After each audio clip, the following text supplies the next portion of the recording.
Hello everyone, स्वागत है आप सभी का टॉपर्स टाइम चैनल में। इस वीडियो में हम डिस्कस करेंगे ईवीएस से रिलेटेड कुछ और इम्पोर्टेंट क्वेश्चन। ठीक है, तो चलिए शुरू करते हैं, देखते हैं क्वेश्चन। देखिए फर्स्ट है हमारे पास, संधारित विकास में समाहित मुद्दा है। तो देखिए कौन कौन सा है। समय संस्तर, संसाधनों के उपयोग के प्रतिरूपों की अंतरपीढ़ीय उलझन और निष्पक्षतापूर्ण संबंध।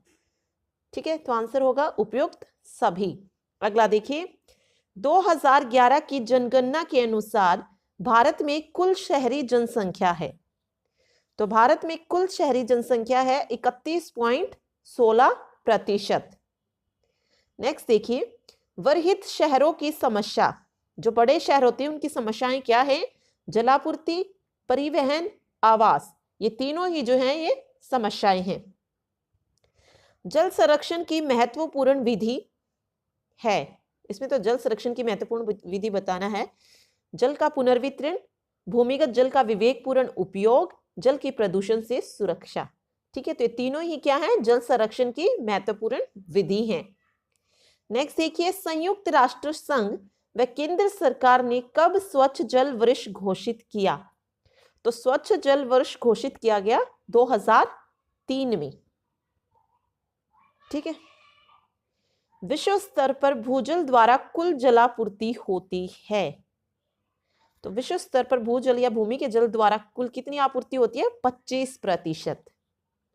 नेक्स्ट देखिए, राजस्थान में वर्षा जल संचयन या संरक्षण की संरचना है। ठीक है, जल को कैसे बचाया जाता है राजस्थान में? तो झालरा, बावड़ी और नाड़ी के द्वारा जो है वर्षा का जल जो है वो बचाया जाता है या इकट्ठा किया जाता है। ओके, अगला देखिए, जल ग्रहण विकास कार्यक्रम का उद्देश्य क्या है? जल संरक्षण एवं भूगर्भिक जल में वृद्धि करना, बेहतर भू उपयोग एवं उत्पादन में पर्याप्त वृद्धि करना, पानी के बहाव को नियंत्रित कर भूमि कटाव को रोकना। ये तीनों ही क्या है? जल ग्रहण विकास कार्यक्रम के उद्देश्य हैं।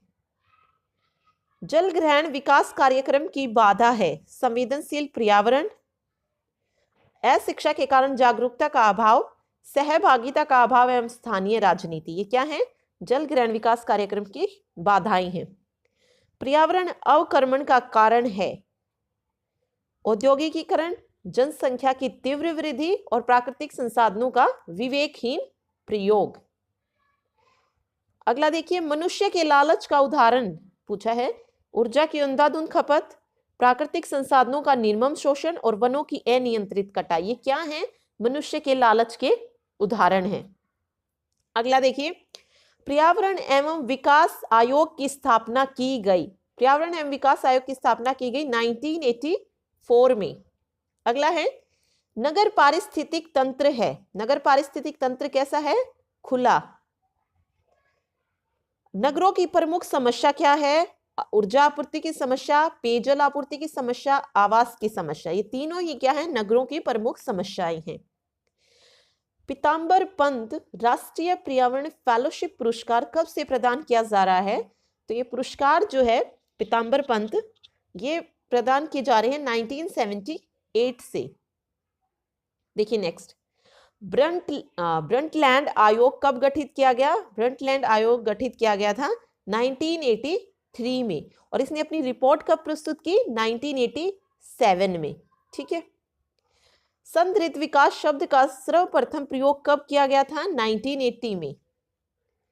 संधारित विकास किस सिद्धांत पर आधारित है? तो देखिए कौन से सिद्धांत पर आधारित है ये? व्यक्तिगत दृष्टिकोण तथा नियमों में परिवर्तन, सामुदायिक जीवन की देखभाल एवं सम्मान करना और मानव जीवन की गुणवत्ता में सुधार। निम्न पुरस्कारों में से वानिकी पुरस्कार तथा सम्मान है। तो वानिकी पुरस्कार और सम्मान देखिए, राजीव गांधी पर्यावरण पुरस्कार, इंदिरा गांधी पर्यावरण पुरस्कार, इंदिरा प्रियदर्शनी वृक्ष मित्र पुरस्कार। ये तीनों ही क्या है? वानिकी पुरस्कार हैं। राजीव गांधी पर्यावरण पुरस्कार प्रदान किया जा रहा है कब से? 1993 से ये जो है दिया जा रहा है। राजस्थान का सबसे प्रतिष्ठापूर्ण वानिकी पुरस्कार है। तो सबसे प्रतिष्ठापूर्ण जो राजस्थान का है वो है अमृता देवी स्मृति पुरस्कार। ओके, पर्यावरण हास के प्राकृतिक कारण बताने हैं। तो देखिए सारे ही हैं, दावाग्नि, तड़ित, भूकंप व ज्वालामुखी और जलवायु परिवर्तन। ये क्या है? पर्यावरण हास के प्राकृतिक कारण है। मानवीय कारण देखिए, मानवीय कारण है नगरीकरण, वनोन्मूलन, जनसंख्या विस्फोट। ये क्या है? मानव के द्वारा जो होते हैं वो मानवीय कारण होते हैं। पर्यावरणीय समस्या देखिए, हरित गृह प्रभाव यानी कि ग्रीन हाउस इफेक्ट, अम्लीय वर्षा, ओजोन स्तर का ह्रास, ये क्या है? पर्यावरणीय समस्याएं हैं। अब देखिए इसमें से बताना है निम्न में से पर्यावरणीय समस्या नहीं है। मरुस्थलीकरण और भूस्खलन क्या है? पर्यावरणीय समस्या है। अपराध जो है वो पर्यावरण की समस्या नहीं है, तो आंसर होगा अपराध। हरित गृह प्रभाव का अन्य नाम क्या है? हरित गृह प्रभाव के अन्य नाम पूछे हैं तो ग्रीन हाउस इफेक्ट भी है, भूमंडलीय उष्णता भी कहते हैं इसे, और कार्बन डाइऑक्साइड समस्या भी कहा जाता है। ओके, अगला देखिए, सीएफसी में वृद्धि का कारण है। सीएफसी मीन्स क्लोरोफ्लोरोकार्बन में वृद्धि का कारण क्या है? वो है शीतगृह व रेफ्रिजरेटर जो होते हैं वो सीएफसी के प्रमुख वो हैं यहाँ। ठीक है, तो आगे देखिए, नाइट्रस ऑक्साइड में वृद्धि का कारण क्या है? सीवेज से, पेट्रोलियम ईंधन के दहन से और कृषि क्रियाओं में परिवर्तन से जो है नाइट्रस ऑक्साइड में वृद्धि होती है। और फिर है मेथेन में वृद्धि का कारण, तो जल मल के सड़ान से जो है मेथेन में वृद्धि होती है। शीतगृह व रेफ्रिजरेटरों से किससे होती है? सीएफसी की वृद्धि होती है, क्लोरोफ्लोरोकार्बन की। ओके, CO2 में कार्बन डाइऑक्साइड में वृद्धि का कारण क्या है? पेट्रोलियम ईंधन के दहन से, सीवेज से, प्लास्टिक व नायलॉन उद्योग से, इन सभी से क्या होता है? CO2 में वृद्धि होती है। हरित गृह प्रभाव के लिए उत्तरदायी प्रमुख गैस है CO2 यानी ग्रीन हाउस इफेक्ट। अभी हमने पढ़ा था कार्बन डाइऑक्साइड की समस्या भी कहते हैं इसे, तो प्रमुख उत्तरदायी कौन सी है? Carbon dioxide.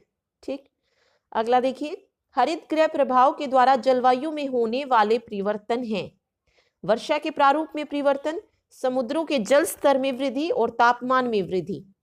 ठीक है, ये है ग्रीन हाउस इफेक्ट द्वारा जो है जलवायु में जो परिवर्तन होते हैं।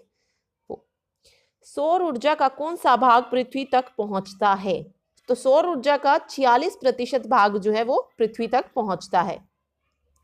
हरित गृह प्रभाव से सुरक्षा के उपाय हैं ऊर्जा के गैर परंपरागत संसाधनों का उपयोग, ओजोन के क्षरण पर रोक, सघन वृक्षारोपण, और ये क्या है? सारे जो है वो ग्रीन हाउस इफेक्ट से तब उसके सुरक्षा के उपाय हैं।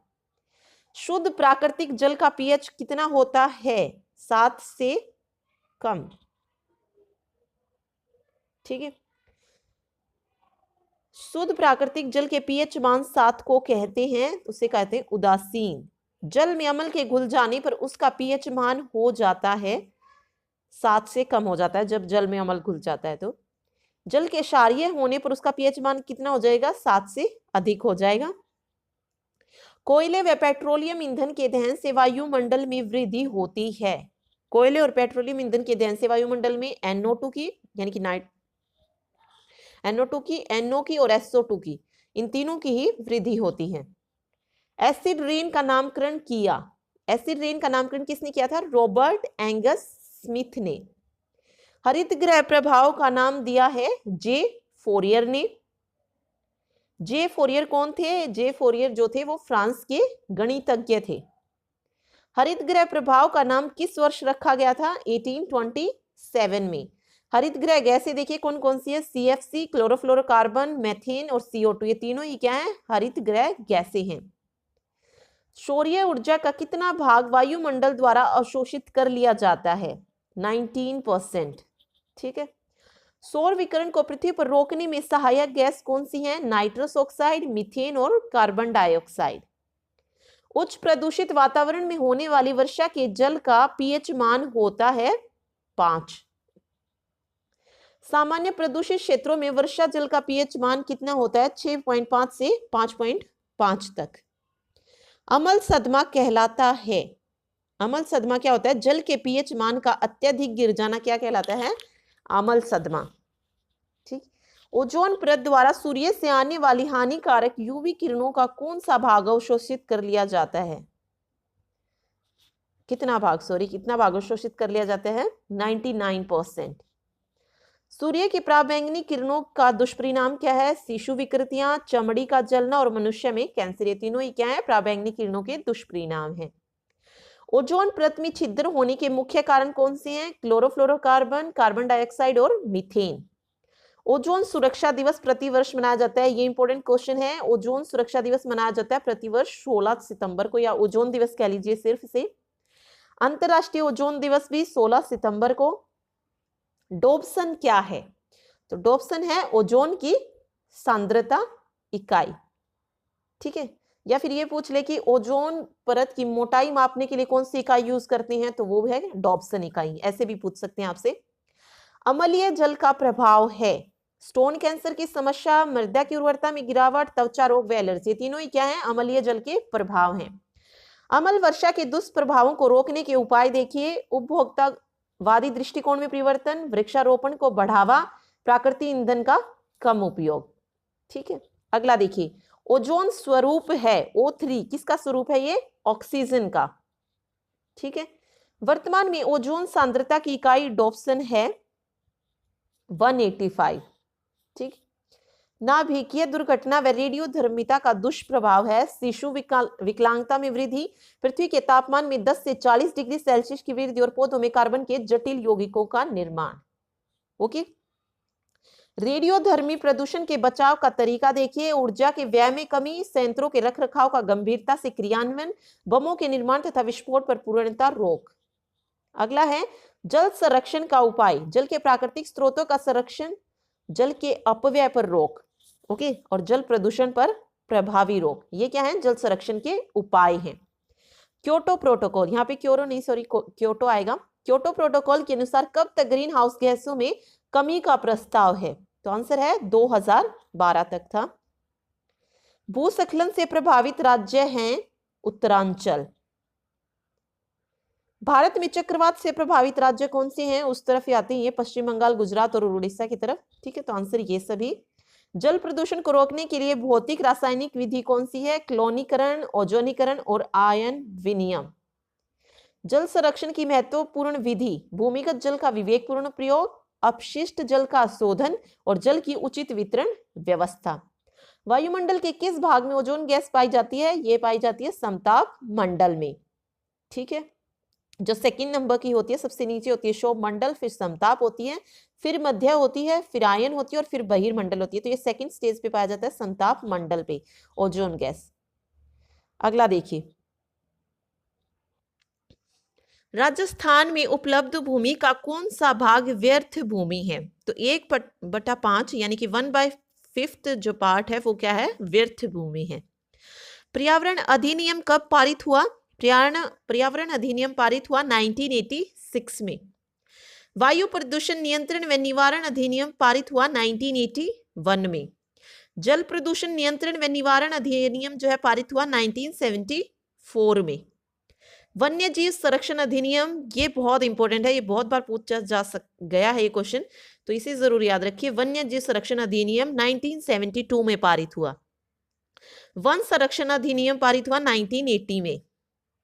राष्ट्रीय पर्यावरण ट्रिब्यूनल एक्ट कब पारित हुआ? 1995 में, ठीक है। सीएफसी का आविष्कार किया था अमेरिका ने। सीएफसी का आविष्कार अमेरिका ने किस वर्ष किया? 1931 में। वायुमंडल में सूर्य की पराबैंगनी किरणों से रक्षा करती है। सूर्य की पराबैंगनी किरणों से कौन बचाती है हमें? ओजोन गैस, ठीक है। वर्षा जल संग्रहण क्षेत्र में कार्य करने के लिए श्री राजेंद्र सिंह को सन 2000 में किस पुरस्कार से सम्मानित किया गया? तो राजेंद्र सिंह को 2000 में नोबेल पुरस्कार से सम्मानित किया गया। तीव्र अल नीनो के आने का वर्ष है 1982। ओजोन गैस की सर्वाधिक सघनता मिलती है, कहां पर मिलती है? भूमध्य रेखीय क्षेत्रों में। ओजोन गैस पाई जाती है 30 से 60 किलोमीटर की ऊंचाई के मध्य। ब्रिटिश वैज्ञानिकों द्वारा अंटार्कटिका में ओजोन परत में विशाल क्षेत्र की पुष्टि की किस वर्ष की गई? 1985 में। ओजोन ह्रास के लिए उत्तरदायी हरित गृह गैसों का सर्वाधिक उत्पादन करने वाला देश कौन सा है? यूएसए। वियना सम्मेलन आयोजित किया गया 1985 में। रासायनिक प्रौद्योगिकी संस्थान कहां पर है? रासायनिक प्रौद्योगिकी संस्थान है हैदराबाद में। अंटार्कटिका में विश्व का कितना स्वच्छ जल पाया जाता है? 90% जो है स्वच्छ जल कहां पाया जाता है? अंटार्कटिका में।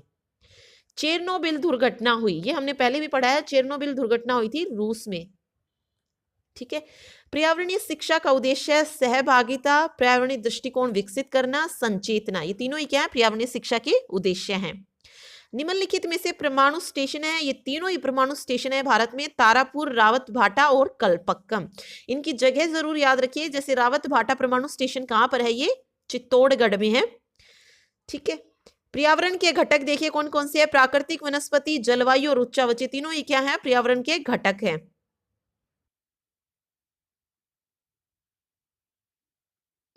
तो देखिए तापमान, आर्द्रता एवं वर्षा और हवाई, ठीक है, ये हैं जलवायु के अंतर्गत आते हैं ये। पर्यावरण व मानव के मध्य पाया जाने वाला संबंध है निश्चयवादी, नवनिश्चयवादी और संभववादी। विकास द्वारा उत्पन्न पर्यावरणीय समस्याएं कौन सी हैं? ऊर्जा संकट, जलवायु में परिवर्तन और विश्व तापमान में वृद्धि। पर्यावरण संरक्षण का उपाय बताने हैं तो जनसंख्या नियंत्रण, वनोन्मूलन पर रोक तथा वनारोपण और प्रदूषण पर नियंत्रण, क्या है ये पर्यावरण संरक्षण के उपाय हैं। पर्यावरणीय शिक्षा दिए जाने के स्तर कितने हैं? 3 स्तर हैं। विश्वविद्यालय स्तर पर पर्यावरणीय शिक्षा का प्रमुख विषय पर्यावरण का अर्थ, आवश्यकता और पर्यावरण नीति, पर्यावरण एवं कानून और मानव एवं पारिस्थितिक तंत्र, ये तीनों ही क्या है, विश्वविद्यालय स्तर पर जो है पर्यावरणीय शिक्षा के प्रमुख विषय हैं। निम्न में से किस चमत्कारी यौगिक की संज्ञा दी गई है? किसे चमत्कारी यौगिक की संज्ञा दी गई है? तो वो दी गई है CFC को, यानी कि क्लोरोफ्लोरोकार्बन को। CFC का प्रयोग किया जाता है प्रशीतक उद्योग में, प्लास्टिक व दवा उद्योग में, वातानुकूलित यंत्रों के उद्योग में।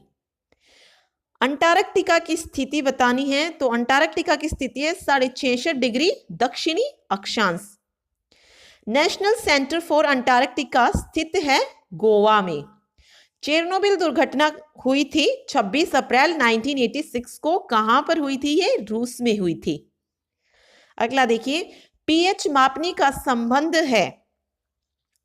पीएच किससे मापा जाता है? अम्लता के मापन से। उसमें होता है ना पीएच 7 पे उदासीन होता है, एक तरफ अम्ल होते हैं, एक तरफ क्षार होते हैं। तो पीएच मापने का संबंध किससे है? अम्लता के मापन से। पीएच मान पाया जाता है, पीएच मान होता है 0 से 14 के बीच में। ठीक। क्योटो सम्मेलन का आयोजन वर्ष कौन सा है? 1997 में जो है क्योटो सम्मेलन हुआ था। संसार की कुल ऊर्जा का कितना जीवाश्मीय ईंधन से प्राप्त होता है? तो आंसर होगा 62%। ठीक है, 62% जो है वो जीवाश्म ईंधन से प्राप्त होता है। वर्तमान में जल ऊर्जा कुल ऊर्जा का कितना योगदान देती है? तो जल ऊर्जा होती है 20% कुल ऊर्जा में। ऊर्जा के परंपरागत स्रोत बतानी है, भूगर्भीय ताप ऊर्जा, पवन ऊर्जा, जल ऊर्जा, ये क्या है? गैर परंपरागत स्रोत हैं ऊर्जा के। नेक्स्ट देखिए, वर्तमान में ऊर्जा संकट से उबरने के लिए किस प्रकार की ऊर्जा प्राप्त किए जाने की आवश्यकता है? जल ऊर्जा, वायु ऊर्जा और सौर ऊर्जा, तीनों ही। संपूर्ण जल का कितने प्रतिशत जल औद्योगिक और नगरीय केंद्रों में उपयोग हो रहा है? तो आंसर है 60%। आगे देखिए, जल संकट की समस्या के समाधान का उपाय है वैकल्पिक ऊर्जा स्रोतों का विकास, भूजल का आनुपातिक दोहन और जल प्रदूषण पर नियंत्रण। प्राकृतिक अस्थिरता का प्रमुख कारण है ओजोन परत में छिद्र, प्राकृतिक संसाधनों का असीमित होना, अमल वर्षा, वनों की अविवेकपूर्ण कटाई। तो प्राकृतिक अस्थिरता का प्रमुख कारण कौन सा है? प्राकृतिक संसाधनों का असीमित होना। ठीक है। और इसके अलावा अगर आपको हमारी वीडियो पसंद आती है, हम जो क्वेश्चन करा रहे हैं वो आपको अगर अच्छे लगते हैं तो प्लीज हमारी वीडियो को लाइक जरूर करें और चैनल को भी सब्सक्राइब करना ना भूलें। ओके, नेक्स्ट देखिए, आधुनिकता की अंधी दौड़ में मानव द्वारा किए जा रहे कृत्य हैं खनन प्रक्रियाएं, जीवाश्म ईंधन का उपयोग और प्रदूषण। ठीक है, ये तीनों ही जो है मानव द्वारा किए जा रहे हैं। प्राकृतिक संसाधनों के दोहन में प्रमुख भूमिका निभाने वाला कारक है। तो प्राकृतिक संसाधनों के दोहन में जो प्रमुख भूमिका निभाता है वो है जनसंख्या विस्फोट। ठीक है, मीन्स जनसंख्या का बढ़ना। अगला देखिए, मानव विकास एवं प्रकृति के मध्य आज के परिप्रेक्ष्य में सहज संबंध दर्शाता है कि विकास के साथ साथ मानव का प्रकृति से विलग होना स्वाभाविक है। ठीक है। अस्थिर विकास से अभिप्राय है विकासीय गतिविधियों के साथ पर्यावरणीय पर्यावरण का विनाश क्या है? अस्थिर विकास है। ठीक है। अत्यंत अम्लीय जल का पीएच मान होता है, सबसे ज्यादा अम्लीय जल जो होता है उसका पीएच मान कितना होगा? 0 होगा। ठीक है, 0 से 14 होते हैं पीएच मान वैसे, और जो बिल्कुल 0 पे होगा वो अत्यंत अम्लीय जल होगा। वर्षा जल का पीएच मान कितना होने पर इसे अम्ल वर्षा कहते हैं? इसे अम्ल वर्षा कहते हैं जब इसका पीएच मान कितना हो? 5.6 से कम हो, तब वो अम्ल वर्षा होती है। विश्व तापमान में वृद्धि का दुष्परिणाम क्या है? कि ग्लोबल वार्मिंग का दुष्परिणाम क्या है? सूखा, अकाल व बाढ़, जलवायु में परिवर्तन और वर्षा की कमी। रास सागर स्थित है। रास सागर कहां पर है? ये अंटार्कटिका में है। स्थिर विकास से अभिप्राय है प्रकृति की परवाह न करते हुए विकास जारी रखना। ये क्या है? स्थिर विकास। मानव समाज के लिए उपयोगी है स्थिर विकास। ठीक है। सही कथन को छांटना है। प्राकृतिक संसाधनों के दोहन से आर्थिक रचना, तकनीकी विकास एवं सामाजिक कारक महत्वपूर्ण भूमिका निभाते हैं। ठीक है। ये ऐसे विकासीय गतिविधियां जो हमारी वर्तमान की आवश्यकताओं की आपूर्ति करे, लेकिन भविष्य की पीढ़ियों के स्वयं के उपयोगार्थ क्षमता के साथ कोई समझौता न करे, तो स्थिर विकास, उसे क्या कहते हैं? स्थिर विकास कहते हैं। मानव क्रियाओं का पर्यावरण पर कम से कम प्रभाव पड़ना चाहिए। ओके, तीनों ही जो है वो सही हैं। ऊर्जा का उपयोग किन कार्यों में होता है? ऊर्जा का उपयोग विकासीय गतिविधियों के संचालन में, औद्योगिकीकरण में और जीवन के स्तर में वृद्धि लाने हेतु किसका उपयोग होता है? ऊर्जा का। ठीक है।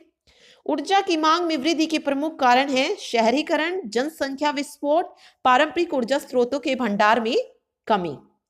विश्व स्तर पर ऊर्जा की खपत में आई वृद्धि का प्रतिशत है 50%।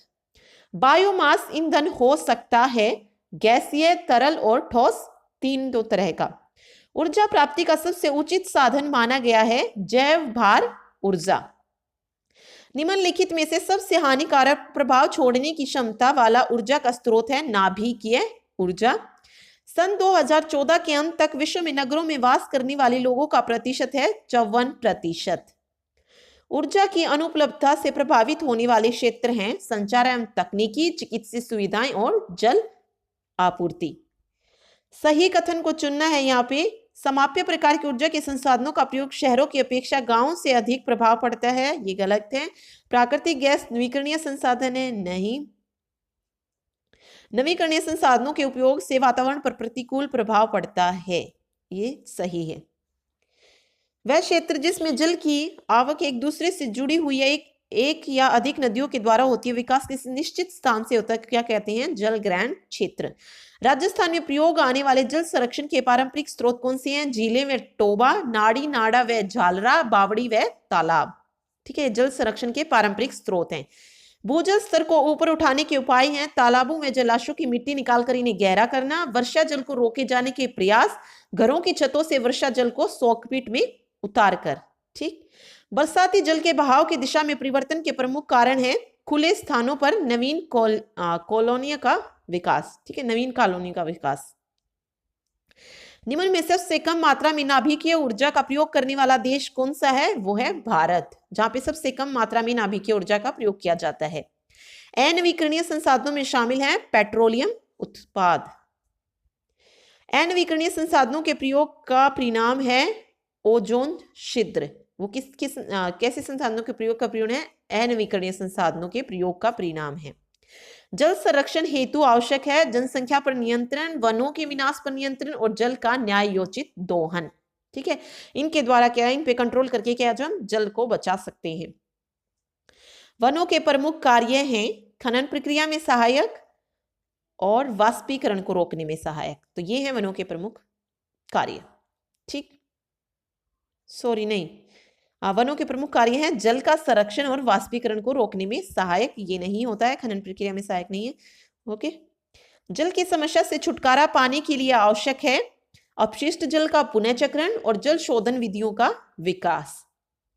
जल वितरण एवं संचय व्यवस्था में प्रमुख हैं नदियों को जोड़ने का प्रयास, अधिक जल वाले स्थानों से कम जलयुक्त स्थानों पर जल की आपूर्ति, जलाशयों व नहरों का निर्माण। मानव जनित गतिविधियां जो लोगों के बड़े पैमाने पर विस्थापन हेतु उत्तरदायी हैं, वो कौन सी हैं? बांधों व नदी घाटी योजनाओं का निर्माण। ठीक है। इसने पूछा मानव जनित गतिविधियां जो मानव के द्वारा होती हैं। बाढ़ व भूकंप तो प्राकृतिक चीजें हैं, ठीक है। तो यहाँ पे जो वो होगी बांधों व नदी घाटी योजनाओं का निर्माण। विस्थापितों की सर्व प्रमुख आवश्यकता है पुनर्वास। सही कथन का चयन करना है। बांधों के निर्माण से वहां के पर्यावरण पर कोई हानि नहीं पहुंचती, बिल्कुल पहुंचती है, ये गलत है। बांधों का निर्माण नहीं करना चाहिए, करना चाहिए। कुछ नदी घाटी परियोजनाओं से लाभों की अपेक्षा हानियां अधिक हैं, ये भी सही है। लोगों को पुनर्वासित करने के लिए बांधों के स्थान पर रिहायशी बस्तियां पाई जाती है, नहीं, ये गलत है। तो आंसर यहाँ पे यही है कि कुछ नदी घाटी परियोजनाओं से लाभ कम और हानि ज्यादा होती है। तो सी ऑप्शन जो है वो राइट है। बांधों के निर्माण में जिन अनेक परेशानियों का सामना करना पड़ता है, इनमें से मुख्य हैं सांस्कृतिक, आर्थिक और सामाजिक, तीनों ही। विदेशों में बांधों के निर्माण में हुए विस्थापितों को कहा जाता है पर्यावरणीय शरणार्थी। बांधों के निर्माण से होने वाली हानियों में प्रमुख कौन से हैं? वनस्पतियां एवं प्राणियों का विनाश, भूकंप की अवस्था और भारी भरकम आर्थिक व्यय। नर्मदा घाटी परियोजना को साकार रूप देने में लगभग लोग विस्थापित हुए 2 लाख। नर्मदा सागर का निर्माण किस प्रांत में आरंभ किया गया? मध्य प्रदेश में। नर्मदा घाटी परियोजना के अंतर्गत निर्मित बांध है सरदार सरोवर बांध, ठीक। टिहरी बांध परियोजना का प्रारंभ किस प्रांत में हुआ? उत्तर प्रदेश में। पर्यावरणीय विस्थापितों के हकों के लिए लड़ने वालों में अग्रणी रहे हैं मेधा पाटकर और सुंदरलाल बहुगुणा, ठीक है।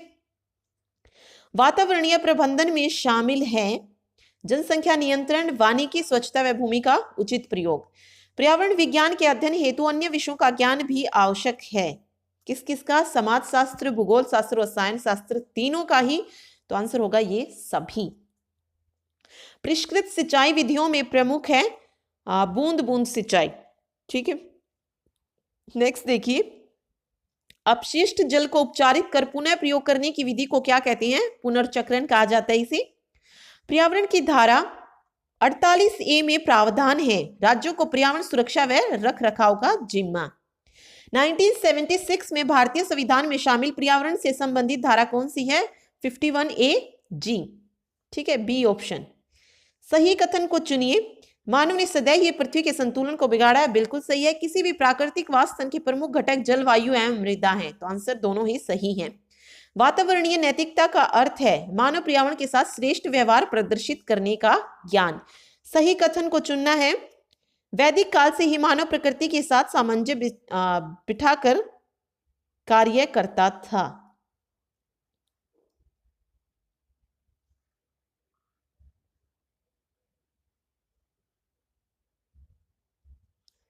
नहीं, इसमें आई थिंक इसमें सही नहीं, सत्य कथन चुनना होगा, और तो आंसर बी आएगा। बाकी इसमें इसको छोड़ दीजिए, थोड़ा डाउट है इस पे, ठीक है। अगला देखिए, अहिंसा परमो धर्म का ज्ञान प्राप्त करने वाले कर हुए हैं भगवान महावीर। धार्मिक ग्रंथ का नाम जिसमें एक वृक्ष को 10 मानव पुत्रों के समान माना गया है, तो वो है मत्स्य पुराण। प्राणी का नाम और संबंधित देवी देवता मिलान करनी है इसमें, तो इसका देखिए सही आंसर क्या है? सिंह जो है वो किससे है संबंधित? देवी देवता बताने हैं, तो सिंह रिलेटेड है दुर्गा से, उल्लू लक्ष्मी से, और गिद्ध जो है वो है विष्णु से, वानर जो है वो है हनुमान जी से, और हंस जो है वो है सरस्वती से, ठीक है। अगला देखिए, खेजड़ली आंदोलन के तहत वृक्षों की सुरक्षा निश्चित की गई थी। चिपको आंदोलन के तहत, ठीक। वातावरण में CO2 की मात्रा की वृद्धि के कारण क्या है? वनोन्मूलन से और कोयले के दहन से CO2 की मात्रा में वृद्धि होती है। निम्न में से हानिकारक गैस कौन सी है? इसमें से कार्बन मोनोऑक्साइड जो है वो हानिकारक गैस है। हरित गैस बतानी है, तो हरित गैस कौन सी है? कार्बन डाइऑक्साइड और हीलियम, दोनों ही जो है हरित गैसें हैं। हरित गृह गैसों के फलस्वरूप उत्पन्न होने वाले प्रभाव हैं पृथ्वी के तापमान में वृद्धि, पृथ्वी के सूर्य की किरणों से गर्माने के कारण यहाँ से परिवर्तित की जाने वाली हैं इंफ्रारेड किरणें हैं। सही कथन को चुनना है। परमाणु अस्त्रों के प्रयोग से पृथ्वी पर नाभिकीय शीत समाप्त हो जाएगी, पर्यावरणीय हथियारों के प्रयोग से समस्त प्रणालियां नष्ट हो जाएंगी और परमाणु अस्त्रों को सीमित करने अथवा इन्हें नष्ट करने की परम आवश्यकता है। तीनों ही जो है वो सत्य हैं। नाभिकीय हथियारों के प्रयोग से हो रहे प्रदूषण को क्या कहते हैं? विकिरण प्रदूषण। अमेरिका द्वारा सर्वप्रथम परमाणु बम का इस्तेमाल किस राष्ट्र के हिरोशिमा व नागासाकी नगरों के विरुद्ध किया गया था? तो हिरोशिमा और नागासाकी नगर जो है कहाँ पर है? जापान में है। रेडियो धर्मिता की मापक इकाई कौन सी है? बेकरल है। डेसिबल जो है वो साउंड की है। जनसंहार के नाभिकीय अस्त्र हैं ताप नाभिकीय हथियार, हाइड्रोजन बम और एटम बम, तीनों ही जो है जनसंहार के नाभिकीय अस्त्र हैं। खेजड़ली की वीरांगना जिसने हरे खेजड़ी वृक्षों को बचाने के लिए अपने प्राण न्यौछावर कर दिए थे, तो वो थी अमृता बाई। ठीक है। राजस्थान का जो है सबसे फेमस जो पुरस्कार है वो भी है इन्हीं के नाम पर है, अमृता देवी पुरस्कार। और ये किस गांव से रिलेटेड थे? खेजड़ली गांव से। ठीक।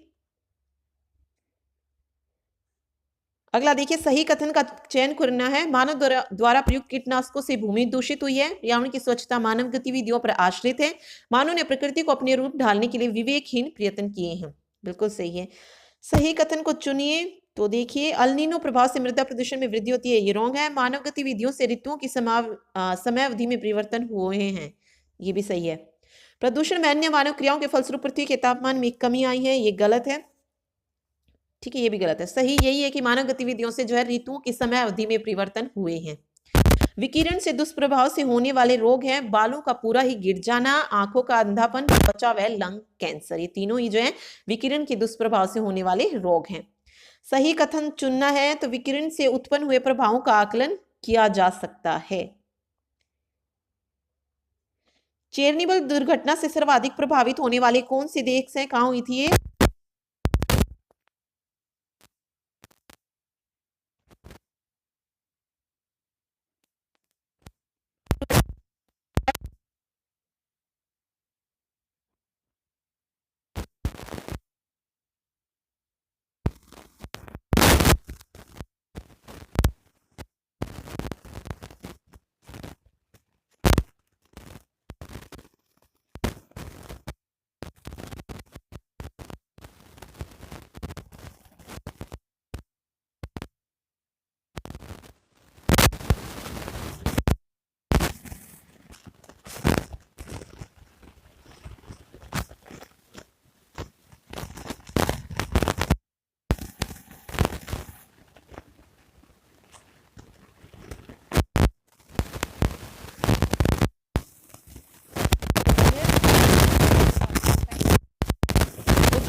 निर्माण होता है वह है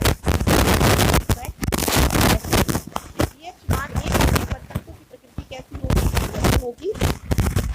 शब्द का करने वाले वैज्ञानिक का नाम है रॉबर्ट स्मिथ। उस सम्मेलन का नाम बताइए जिसमें देशों को 2008 से 2012 तक हरित गृह गैसों के स्तर को सन 1990 के स्तर से 5% नीचे लाने की सिफारिश की गई। सन 1980 के पहले की अपेक्षा सन 2000 तक विश्व के सकल ओजोन स्तर में प्रतिशत की गिरावट दर्ज की गई है। सर्वाधिक मात्रा में पृथ्वी जाने वाली पराबैंगनी किरणों की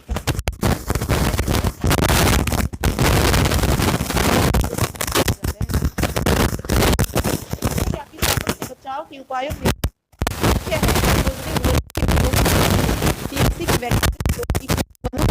रोकथाम, ये तीनों तापन से बचाव के मुख्य उपाय हैं। 21वीं शताब्दी के अंत है 1.5 डिग्री सेल्सियस। तापन से होने वाले प्रभाव हैं समुद्री और तापमान अधिकतम किस सीमा तक 50 डिग्री सेल्सियस तक। तापन का प्रमुख क्या है? हरितगृह प्रभाव। व्यर्थ भूमि को पुनः उपजाऊ बनाने के लिए अपनाई जाने वाली प्रक्रिया कौन सी है? नर्सरी का निर्माण, सघन वृक्षारोपण की स्थापना। संपूर्ण भारत में कुल क्षेत्रफल का लगभग कितनी प्रतिशत भाग व्यर्थ है? 50% भाग जो है व्यर्थ। भारत में मानव एवं उपलब्ध भूमि का अनुपात क्या है? भूमि का अनुपात कम होने के कारण जनसंख्या विस्फोट। अगला देखिए, वनस्पति युक्त प्रदेशों को समाप्त करने, अनुपजाऊ एवं व्यर्थ भूमि परिवर्तन करने में मुख्य भूमिका निभाते हैं मरुस्थलीकरण, लवणीय जल का ठहराव और वनोन्मूलन। विस्थापन कृषि में जनजातीय समुदाय के लोग वनों को जलाकर प्राप्त राख पर कृषि करते हैं। पादप कार्बन डाइऑक्साइड का प्रयोग किस क्रिया में करते हैं? प्रकाश संश्लेषण, श्वसन और प्रजनन की में। मीथेन गैस के उत्पादन हेतु प्रमुख स्रोत कौन से हैं? कोयले व खनिज तेलों के खनन क्षेत्रों से, भेड़ बकरियों की आंत्र से, चावल की कृषि वाले क्षेत्रों में। व्यर्थ भूमि को उपजाऊ बनाने के लिए आवश्यक है अनुभव व मानव श्रम, वनोन्मूलन और व्यर्थ भूमि की खोज। उपभोक्तावाद को सही दिशा में ले जाने के लिए कौन सी प्रक्रिया महत्वपूर्ण है? प्लास्टिक के स्थान पर इसकी प्रतिस्पर्धी वस्तुओं का उपयोग, उच्च गुणवत्ता वाली पॉलीथीन की थैलियों का उपयोग और जन शिक्षा व जन जागृति को प्रोत्साहन। व्यर्थ कागज के थैलों, डिब्बों, गत्तों इत्यादि के द्वारा पुनः प्रयोग हेतु कागज के निर्माण की प्रक्रिया को क्या कहा जाता है? इसे कहते हैं पुनः चक्रण। पर्यावरण में शामिल संसाधन कौन से हैं? जल, वायु और मृदा। प्रभावित पर्यावरण को सही करने के लिए संपूर्ण व्यय की जिम्मेदारी किस पर होगी? व्यक्ति, फर्म जो प्रदूषण का जिम्मेदार है उस पर। वायु प्रदूषण अधिनियम की किस धारा की अनुपालना न करने पर 1.5 साल की कैद का प्रावधान है? धारा 21 व 22 में।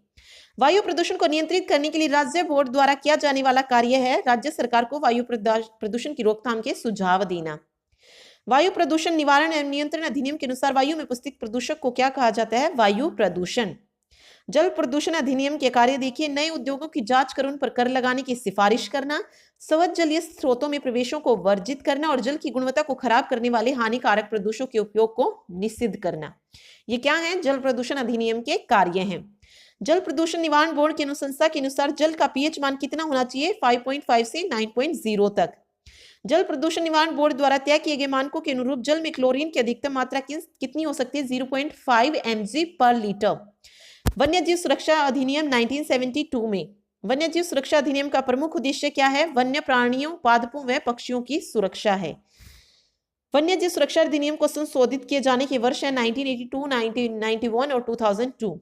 अभ्यारण्य घोषित किए जाते हैं प्राकृतिक महत्व के संसाधन, भूकार्कीय महत्व के संसाधन और प्राणी, वैज्ञानिक व वानस्पतिक महत्व के संसाधन।